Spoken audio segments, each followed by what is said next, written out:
Fuente de alimentación de la computadora.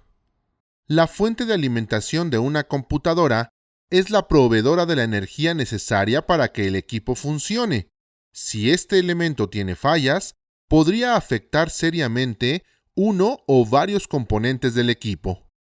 Por ello, es necesario identificar los componentes que son parte de su funcionamiento, para que en caso de falla, estos puedan ser identificados con mayor facilidad y la reparación de la fuente sea menos compleja.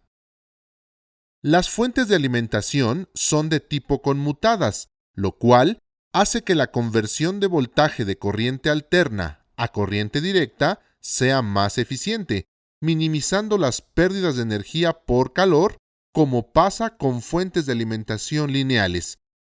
Cada fabricante de fuentes conmutadas tiene diseños personalizados, por lo que no son exactamente iguales. Tienen variaciones en la posición, distribución, valores y número de componentes. El diagrama a bloques del funcionamiento de una fuente conmutada ATX es el siguiente.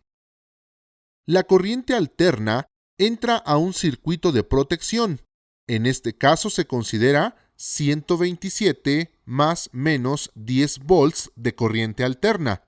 Después, entra a un circuito rectificador y filtro de entrada, lo que genera una señal pulsante en un solo sentido. Esta entra a un circuito inversor, el cual genera una señal de tipo cuadrada de alta frecuencia con un voltaje menor al de entrada. Este voltaje entra a un circuito rectificador y filtro de salida, el cual entrega el voltaje ya regulado. La salida de voltaje sirve como retroalimentación a un circuito de control que manda señales al circuito inversor de alta frecuencia para regular la calidad de salida del voltaje. Ahora veremos esta relación a la par con los componentes físicos. En la entrada de la corriente alterna existe un circuito de protección, el cual impide que las sobretensiones o las sobrecorrientes puedan dañar a la circuitería interna de la fuente de alimentación. Este circuito de protección está formado por fusibles y varistores. Estos se colocan en paralelo a la entrada y su función es la supresión de picos. Los fusibles tienen un filamento sensible al sobrepaso de corriente y voltaje indicados en el capuchón metálico. En caso de sobrepasar estos rangos, el fusible se abre para proteger al resto de la fuente. Cuando existe una falla por una descarga eléctrica, estos son los componentes comúnmente afectados y su reemplazo es necesario. El circuito de rectificación de entrada puede estar formado por un puente de diodos y su función es la de eliminar el sentido negativo del voltaje de corriente alterna de la entrada. El daño en este componente se observa en el centro con una quemadura. Posteriormente, pasa al circuito de filtrado, que está esencialmente conformado por capacitores electrolíticos de alto voltaje, los cuales tienen la función de reducir los ciclos del voltaje para proporcionar una señal menos variante. Estos capacitores muestran su daño cuando la tapa superior se encuentra levantada o cuando existe evidencia de fuga de líquido.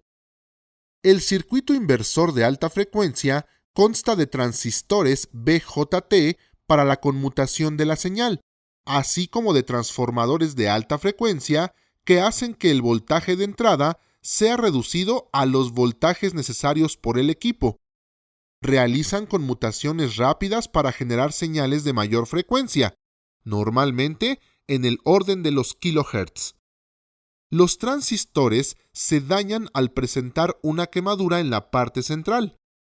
Los transformadores muestran daño al tener el bobinado quemado o roto debido a un calentamiento excesivo por aumento en la demanda de corriente.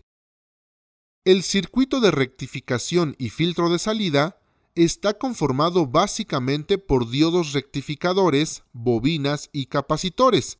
Estos dos últimos tienen la función de almacenar energía para la carga durante el tiempo que los transistores no están funcionando. De esta manera, provocan que una señal que era cuadrada en su anterior fase, ahora sea una línea de un solo valor. Las bobinas cuentan con un material magnético típicamente ferrita en el centro para incrementar su inductancia.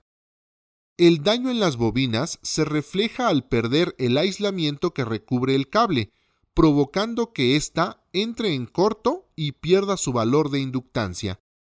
La función de los diodos rectificadores es mantener la corriente en un solo sentido, obligándola a que se mantenga en un nivel deseado. El circuito de control se encuentra integrado por varios elementos. Entre ellos, encontramos un circuito integrado de control, el cual contiene internamente un comparador que analiza la señal de salida de la fuente y la compara con un voltaje de referencia de entrada. Si este es distinto, envía una señal compensatoria al circuito inversor de alta frecuencia por medio de optoacopladores, los cuales permiten que exista un aislamiento de la señal de alta frecuencia de la señal de retroalimentación del circuito. Existen otros elementos que forman parte de los circuitos antes mencionados que conforman el ajuste en el diseño para mejorar la eficiencia del circuito. Entre ellos encontramos los capacitores en sus diversas presentaciones y tamaños, diodos rectificadores y resistencias, también de diferentes valores, tamaños y presentaciones. Si clasificamos los componentes en eléctricos y electrónicos, dentro de la clasificación de eléctricos encontramos resistencias, capacitores, bobinas, transformadores, fusibles y varistores. Los componentes electrónicos que la conforman son diodos, circuitos integrados, optoacopladores y transistores. Recuerda, la fuente de alimentación conmutada consta de 5 circuitos principales: de protección, de rectificación y filtro de entrada, inversor de alta frecuencia, rectificador y filtro de salida, y controlador. Dentro de estos circuitos encontramos componentes como resistencias, bobinas, capacitores, transformadores, fusibles, varistores, diodos, circuitos integrados, optoacopladores y transistores. Todos se pueden clasificar en 2 grupos: eléctricos y electrónicos.